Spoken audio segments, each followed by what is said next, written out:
નમસ્કાર મિત્રો આજની વિડીયોમાં વાત કરીશું દેશ અને દુનિયાના સુપરફાસ્ટ સમાચારની। સૌપ્રથમ વાત કરીએ તો બુલેટ ટ્રેનનો પ્રથમ તબક્કો 2026 સુધીમાં પૂર્ણ થશે। મુંબઈ અમદાવાદ બુલેટ ટ્રેન માટે જમીન સંપાદન 100% પૂર્ણ થયું છે। કેન્દ્રીય રેલવે મંત્રી અશ્વિની વૈષ્ણવે જણાવ્યું છે કે પ્રોજેક્ટ માટે ગુજરાત, મહારાષ્ટ્ર અને દાદરાનગર હવેલીમાં 1389.49 હેક્ટર જમીન સંપાદિત કરવામાં આવી છે।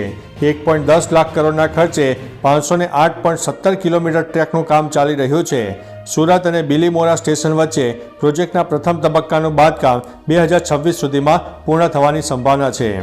અન્ય મહત્વના સમાચારની વાત કરીએ તો 2030 સુધીમાં ભારતમાં બનશે મોટો રેકોર્ડ। અનુમાન લગાવવામાં આવી રહ્યું છે કે ભારતમાં 2030 સુધીમાં કૃષિ નિકાસમાં રેકોર્ડનો વધારો થઈ શકે છે। કૃષિ નિકાસ 2030 સુધીમાં બમણો થઈ શકે છે, તે $100 બિલિયન થવાની સંભાવના છે। સોમવારે વાણિજ્ય સચિવ સુનિલ બર્થવાલે જણાવ્યું હતું કે હાલમાં કૃષિ નિકાસ $50 અબજની છે, જે 2030 સુધીમાં બમણી થઈને લગભગ $100 અબજ થઈ જશે। તેમણે ready to eat food products જેવા સેક્ટરમાં વૃદ્ધિની સંભાવના જણાવી છે। અન્ય મહત્વના સમાચારની વાત કરીએ તો 140 ભાષામાં ગીતો ગાઈને નોંધાવ્યો છે રેકોર્ડ। કેરળની સુચેતા સતીશે દુબઈમાં આયોજિત એક કાર્યક્રમમાં 140 ભાષામાં ગીતો ગાઈને ગિનિસ બુક ઓફ વર્લ્ડ રેકોર્ડમાં નામ નોંધાવ્યું છે। ક્લાઇમેટ પરિવર્તન મુદ્દે જાગૃતિ ફેલાવવાના આશયથી યોજાયેલા આ કાર્યક્રમ ભારતીય દૂતાવાસના ઓડિટોરિયમમાં યોજાયો હતો। આ અનોખી કોન્સર્ટમાં 140 ભાષામાં ગીત ગાવા પાછળનો હેતુ ક્લાઇમેટ ચેન્જ સમિટમાં ભાગ લઈ રહેલા 140 દેશનું પ્રતિનિધિત્વ કરવાનો હતો।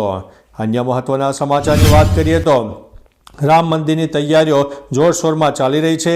રામ જન્મભૂમિ ટ્રસ્ટે આ માહિતી આપી છે। રામ ભક્તના ભક્તો સેંકડો વર્ષોથી જેની રાહ જોઈ રહ્યા છે તે થોડા દિવસોમાં તૈયાર થઈ જશે। આ મહિનાની 22 તારીખે અયોધ્યા રામ મંદિર ભવ્યતા સાથે શરૂ થશે। શ્રી રામ જન્મભૂમિ તીર્થ ટ્રસ્ટે મંદિરનો ટ્વિટર પર એક વિડીયો શેર કર્યો છે, જે ઇલેક્ટ્રિકલ લાઇટોની વચ્ચે સુંદર રીતે ઝળહળી રહ્યો છે। ભગવાન રામ વિશ્વભરના લાખો રામ ભક્તોને આશીર્વાદ આપવા તૈયાર છે, ટ્વિટરમાં રામ મંદિર ટ્રસ્ટે પણ જણાવ્યું હતું। તો ચાલો મિત્રો, ફરીથી દેશ અને દુનિયાના સુપરફાસ્ટ સમાચાર લઈને મળતા રહીશો। ત્યાં સુધી અમને રજા આપશો। નમસ્તે।